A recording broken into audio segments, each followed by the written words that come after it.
May isang matandang lalaki, papangalanan ko na lamang itong si Mang Berto. Si Mang Berto ay matagal ding nakaratay dahil sa kanyang sakit.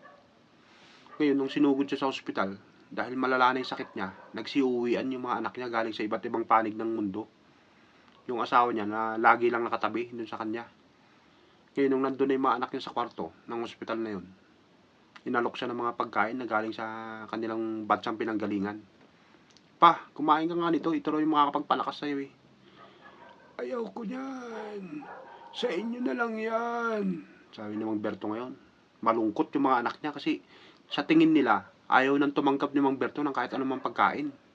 Pakiwari nila na hinihintay na lamang ni Mang Berto yung kanyang kamatayan. Ito namang asawa niya, naisip nung kalakasan ni Mang Berto, mahilig ito sa babae. Berto, mahal, gusto mo tumawag ako ng pokpok? Yun na lang ang kainin mo. Eh, bilisan mo. Susubukan ko.